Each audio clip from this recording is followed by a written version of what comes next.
welcome back to my author commentary for A Prince of Song and Shade. Today we're up to chapter 35, and this chapter is our first full immersion into the country of Montagn. So I'm super excited to start talking about that, particularly since my newest series, the sequel to this series, is set primarily, the first book anyway, in Montagn. So let's dive straight into it.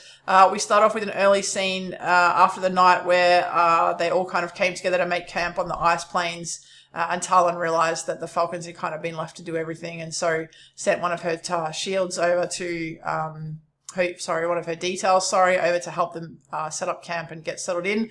We wake up the next morning. Of course, the winged folk, the princes and their retinue, are sleeping in. Talyn gets the wolves up to do some drill training, and Ronison Nightdrift brings his Falcon detail over and asks to join in. Ronison is a delightful character. I love him so much. It still makes me sad what happened to him. What happened to him was necessary from a writing and a story perspective, but I hated it. It's one of the character deaths that still makes me sad. He's such a wonderful character. He is that bridge from the Falcons to the humans. He's a winged folk noble that doesn't see any difference really between the humans of his country and the winged folk of his country, and he's very interested and open to what Talyn brings and the way she leads and the way she teaches.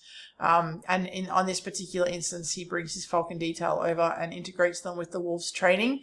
And the wolves, to their credit, being more skilled and a bit more experienced than the Falcons because of who their leader is, they don't kind of lord that over the Falcons when they really have every right to, given how the Falcons treat them.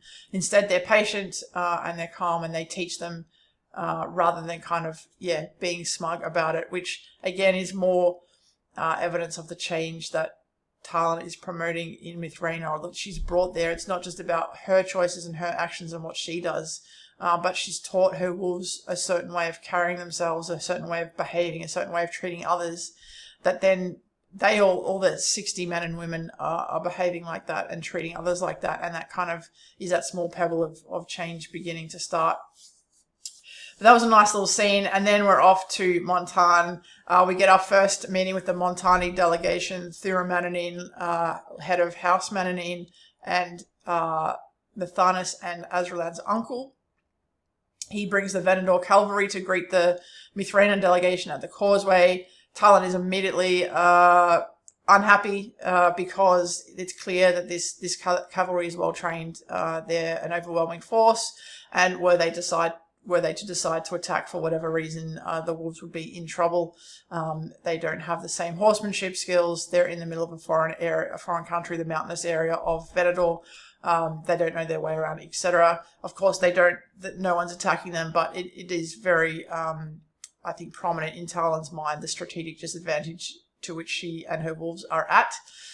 Azralan is delighted to see his uncle and his cousins.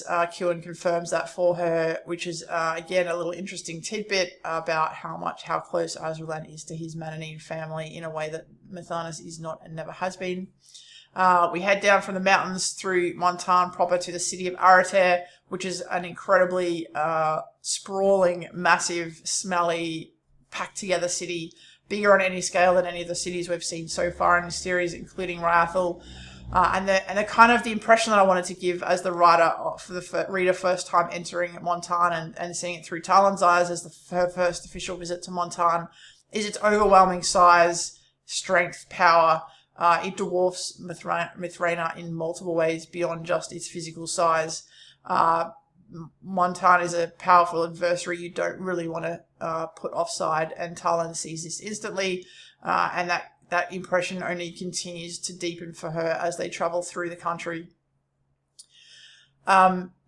Sari poses a very interesting question to Talyn about how she would feel if Montagn ever did attack Mithraina, and it's the first time Talyn's kind of had to admit to herself that she may be coming to care about Mithraina, the country itself, as much or almost as much as she might her twin thrones as a Dumnorix, which is an uneasy revelation for her to come to, but she's truly found a home for herself there in Mithraina, and she's come to really care about its safety.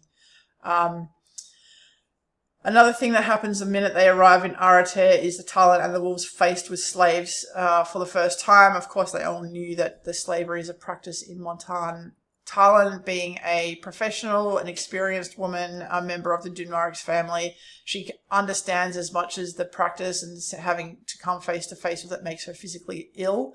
She understands that this is a diplomatic mission, that she's in a country that is not hers, that they have their sovereignty, they can run things how they see fit, even if she hates it, and that she has to behave in a professional way. The wolves don't have that training, they don't have that experience, they don't have that maturity, and they immediately struggle, and Talyn has to exert quite a lot of her influence over them to keep them kind of under control, and that problem becomes apparent in this chapter and continues through into the following chapters for those who have read through. But one thing that we, little tiny teensy thing for this series, but we meet this character in this chapter, Lord Aranine, who's in charge of the slave labor, I guess, for the castle fortress. He is quite a major supporting character in the new series in Call of the Shadow Rift. He appears once in this chapter in this series, but keep an eye on him and see if you can pick up who he is in the next series. I have a lot of fun doing that, like planting little seeds in some of my stories and then kind of drawing them out into larger stories or bigger characters in subsequent series. I have a lot of fun doing that and going through this chapter again and meeting Lord Aranine, who is a character I won't spoil too much more for Call of the Shadow Rift, but it was very enjoyable to go back and read that again. So yes, we are officially in Montagn. It's a pretty scary country if you're looking at potentially not being on their good side. It's also a pretty uncomfortable place to be, given not just the slavery, or that's a big part of it, but just the way that the Montagny are very kind of